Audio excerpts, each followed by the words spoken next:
அதே போல திருமறை குர்ஆனை நீங்கள் எடுத்து பார்த்தால் குர்ஆன்ல அல்லாஹ் பல்வேறு விஷயங்களை உறுதி எச்சரிக்கிறான். நாக்கு குறித்து பிரத்யேகமாக எச்சரிக்கை செய்கிறான். உதாரணமா நாம செய்யக்கூடிய எல்லா வேலைகளையும் என்ன செய்யறோம், என்ன பேசுறோம், என்ன எல்லாம் இரண்டு எழுத்தர்கள் உட்கார்ந்து எழுதி கொண்டிருக்கிறார்கள். நம்ம எல்லாருக்குமே தெரியும். வலதுபுறத்திலையும் இடதுபுறத்திலையும் ரெண்டு மலக்குகள் அல்லாஹ் உட்கார வச்சு நாம செய்யக்கூடிய காரியங்கள் என்ன, பேசுகிற பேச்சு என்ன, எல்லாத்தையும் அல்லாஹ் பதிவு செய்து கொண்டே இருக்கிறான். ஆனா குறிப்பாக நாக்கு விஷயத்துல, பேசுற பேச்சு விஷயத்துல மனுஷன் கவனமா இருக்கணும் என்பதற்காக அதை பற்றி அல்லாஹ் எச்சரிக்கை செய்கிறான். 50வது அத்தியாயம் 18வது வசனத்தில் அல்லாஹ் சொல்லுகிறான், மா யல்ஃபிது மின் கௌலின் இல்லா லதைஹி ரகீபுன் அதீத்.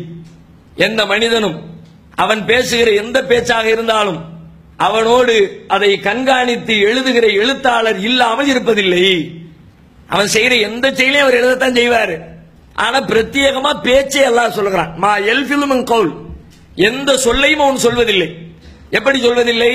பக்கத்தில் எழுத்து எடுத்து எழுதுகிற ஒரு எழுத்தாளர் இல்லாமல் எந்த சொல்லையும் அவன் பயன்படுத்துவது கிடையாது.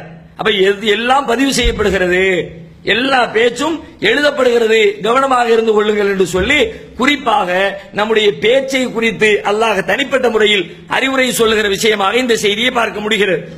அதே போல 24வது அத்தியாயம் 15வது வசனம் அதில் அல்லாஹ் சொல்கிறான், இது தலக்கௌனஹு பி அல்சினத்திக்கும், உங்கள் நாவுகளால் அதை நீங்கள் பரப்பினீர்கள், வ தகூலூன பி அஃப்வாஹிக்கும், உங்கள் வாய்களால் நீங்கள் சொன்னீர்கள், மா லைஸ லக்கும் பிஹி இல்முன், உங்களுக்கு அறிவில்லாத விஷயங்களை சொன்னீர்கள், வ தஹ்சபூனஹு ஹய்யினன், அதை நீங்கள் லேசாக எண்ணிக்கொண்டீர்கள்.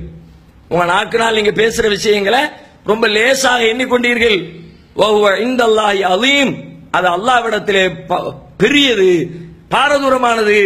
நீங்க சாதாரணமா நினைக்கிற ஒரு விஷயம் அல்லாஹ்விடத்தில் ரொம்ப முக்கியத்துவம் வாய்ந்ததாக, மிகப்பெரிய விஷயமாக கருதப்படுகிறது என்பதை நீங்கள் கவனித்துக் கொள்ளுங்கள் என்று அல்லாஹ் ரப்புல் ஆலமீன் நாவு குறித்து இப்படி ஏராளமான செய்திகள், அது குறித்த அறிவுரைகள், ரொம்ப கவனமாக இருங்கள் என்று சொல்லப்பட்ட செய்திகளை குர்ஆனிலேயும் ஹதீஸிலேயும் நாம் பார்க்க முடிகிறது.